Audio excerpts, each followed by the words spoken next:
Games are masterful creations, aren't they? And no, I'm not just saying that to pay homage to Catherine, I really do mean it. Ever since the boom and popularity of Pong in the 70s, video games have evolved from being just games to experiences. Experiences are full of emotions, and video games have given us plenty of emotional experiences that no one would have expected back when they first started.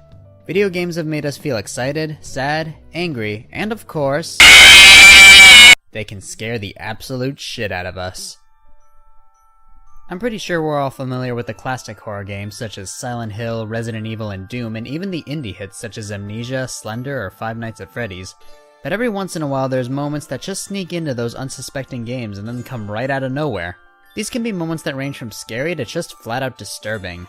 These are the moments in gaming that we don't see coming, and the more out of place they are in their games, the scarier they appear in comparison. And we're going to be honoring them today. So as a quick rule, just keep in mind this is completely opinionated, so if you have a disagreement or have others to suggest, leave them in the comments below. Oh, and also, spoilers. Alright guys, let's get Halloween started off right with a Jack of all trades' top 10 most disturbing moments in non-disturbing games.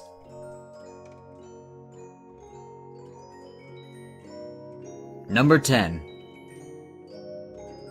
Killer Croc Slayer from Batman Arkham Asylum. This is kind of cheating because Arkham Asylum is a more mature game, so that's why I put this at the bottom of the list.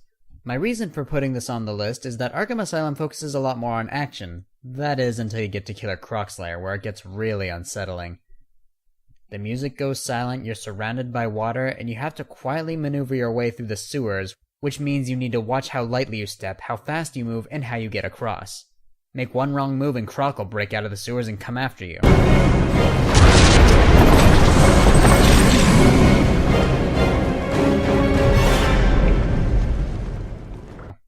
For my first time playing this, it was absolutely nerve-wracking, and it's even still pretty unsettling today. Now, for those of you wondering why I put this part on and not the part with the scarecrow, I already mentioned why I didn't find it all that impressive in my first video, but for a more in-depth explanation, I guess it's because I didn't feel all that threatened because there was nothing stopping me from getting from point A to point B. I mean, yeah, you have the scarecrow himself, but getting past him is just a matter of timing.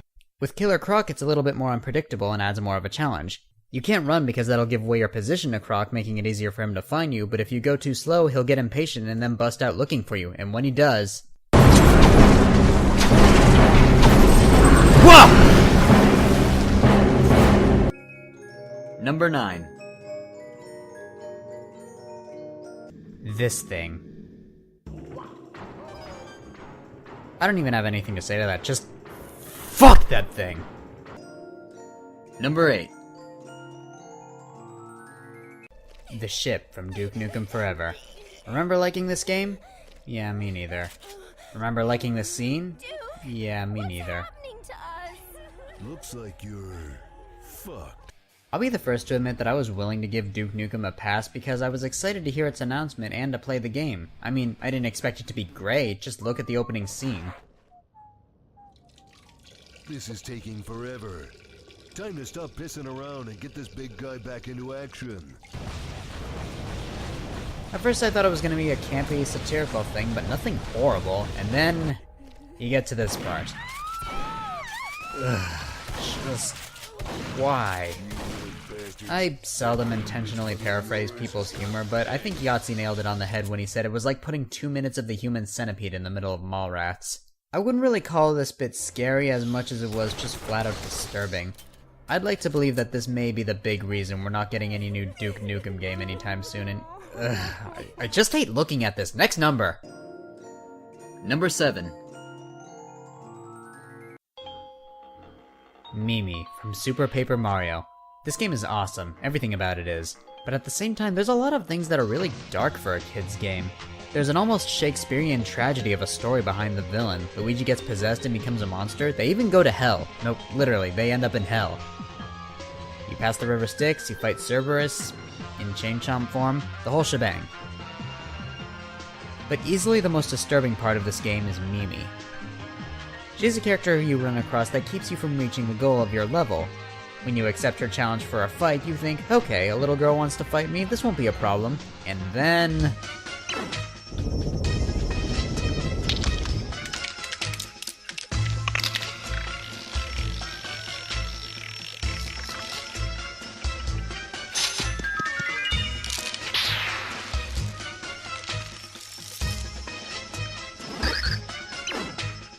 All of a sudden you're up against a cross between The Exorcist and that head spider from John Carpenter's The Thing. Her head twists around, you hear the sound of her neck cracking, and worst of all, you can't even touch her. She's invincible until you get to where you need to be, so in the meantime, she's hunting you down and you're just scrambling trying to figure out where to go. And even when you're able to fight her, you slowly start ripping off her legs. It's pretty gruesome for something that started you off with this.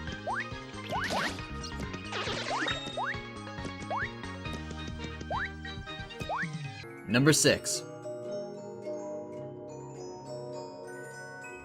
The Devil Sniper from Donkey Kong 64. Some of you might be wondering what I'm actually talking about here. I don't know if there's an actual name for this thing, but I call it the Devil Sniper because it's probably the most appropriate. For those of you who don't remember, think back to when you were playing the pyramid levels of Donkey Kong 64. In one particular part of the level, there's a point where you need to go deep into a pyramid to get one of the bananas. So you go in, you grab it, and then all of a sudden, you hear this ungodly satanic voice with a sniper shot on you telling you to get out before the timer runs out. And if you don't, you get shot once and then you die. Well, that's pretty fucked up. Like seriously, look at the visuals, listen to this music. Does this look like it belongs anywhere here? This shows up in a few other parts of the game too, but I think this one holds the most weight for just how out of nowhere it was. Number 5. GLaDOS from Portal. As if I really gotta explain why this was freaky. The entirety of Portal seems a bit off-key. You're in a testing lab performing tests with portals, and yet you have no idea why, and even question some of the ethics of these tests. And at the end of the final test, instead of the cake that she promises, she pulls a HAL 9000 on you by trying to burn you alive. You break out and try to escape, and as you get closer to her lair, she progressively starts sounding more malicious and threatening. Okay, the test is over now. You win. Go back to the recovery annex for your cake. Remember when the platform was sliding into the fire pit and I said goodbye? And you were like, and then I was all, we pretended we were going to murder you. That was great. I'm not kidding now. Turn back or I will kill you. I'm going to kill you. And all the cake is gone. You don't even care. Everything finally comes to a head when you throw away the morality core and her tone just goes from threatening to straight up sinister. Good news. I figured out what that thing you just incinerated did. It wasn't. Every time I hear that switch of tone in her voice, I still get chills. This essentially took what was done with HAL 9000 in 2001: A Space Odyssey and amplified it by, well, 9000.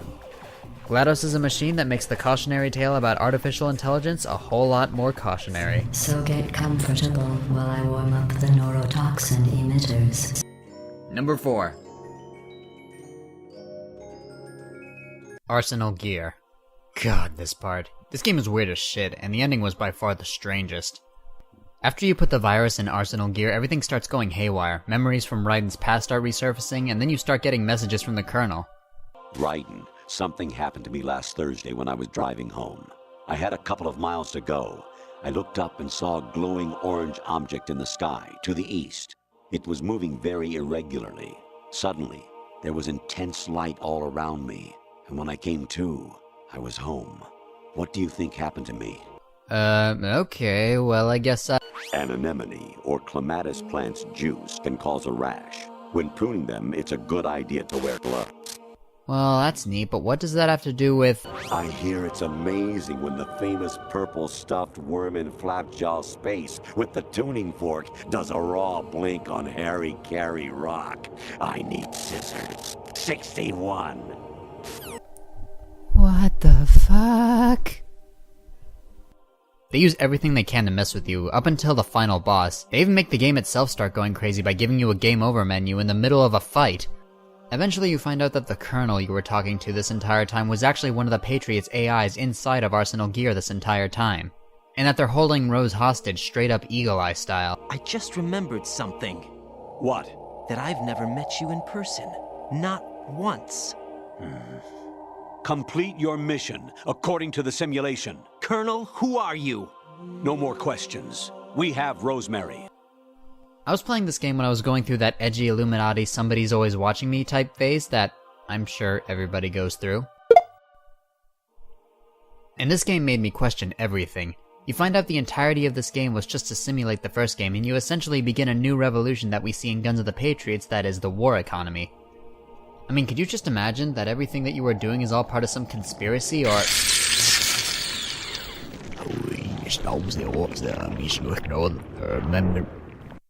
What? Number 3.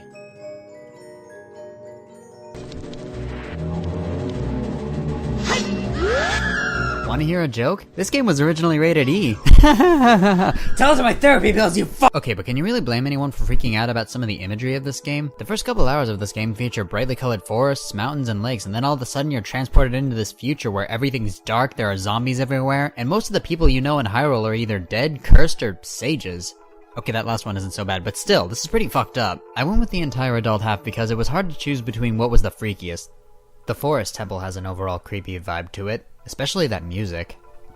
And how about those wall masters that would jump out of the darkness and drag you back to the exit? A lot of people I talk to about this game usually say the scariest part of the game is either the Forest Temple or the Re-Deads. But for me personally, the scariest part of this game was this part. Yeah, remember this guy? This pale zombie thing called Dead Hand that would grab you with its hand and unhinge its jaw like a snake and swallow you whole? Yeah, I do too, and it's still creepy looking. The low-resolution Nintendo 64 graphics make it look all the more otherworldly, which also makes it a lot more disturbing. But I think that's what makes it all the better. The adult world is scary, and it made people who are trying to get through it feel stronger because they were able to do it despite all the things that were working against it. Still, I think we can all call it a good joke that this game essentially got a G rating equivalent back when it first came out. Number 2. Gygas from Earthbound. Yeah, were you really that surprised? There's a lot of creepy things in this game, especially when you know the history behind it. Like the connections to the Blue Cult and its ties to Japanese political figures. The police brutalities that are parallel to the Rodney King riots back in 1990. But of course, the most disturbing thing by far would be Gygas. Every other boss in this game just looks a bit more threatening than a Beanie Baby. And then all of a sudden the final boss has you walking across what looks like a trail of guts leading to somebody's organs, and you fight this thing in what appears to be either a distorted red skull or the outlined negative space of a fetus. Game Theory did a great video diving into just how dark the rest of this game is, so I would definitely recommend checking it out. But for those of you who aren't familiar, as a child, Shigesato Itoi, the game's creator, got exposed to a rape scene in the movie The Military Policeman and the Dismembered Beauty. The scene traumatized Itoi, and as a result, most of the dialogue such as "it hurts" and "I feel good" were contributed to Gygas' dialogue. Which is pretty disturbing in itself, especially when you consider that most of the original game plays itself off like some sort of lighthearted Sims game. Now I know what you're thinking. Usually when this little fetus monster comes up in people's scariest parts in gaming, this part is usually number 1. So as you could imagine, the last one is pretty bad, right? Yes. Yes it is. But first, some honorable mentions.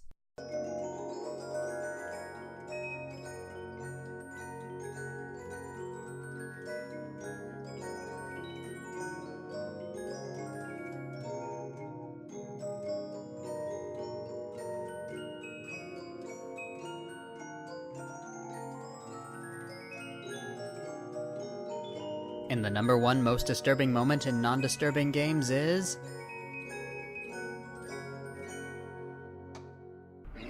the Broodmother from Dragon Age. Ew. Just... ew. I can safely say when I started playing Dragon Age, I was prepared for a lot of things. Being left for dead on the battlefield? Sure. Saucy pirate wenches and witches? Maybe. But this was not one of them. Just... ew!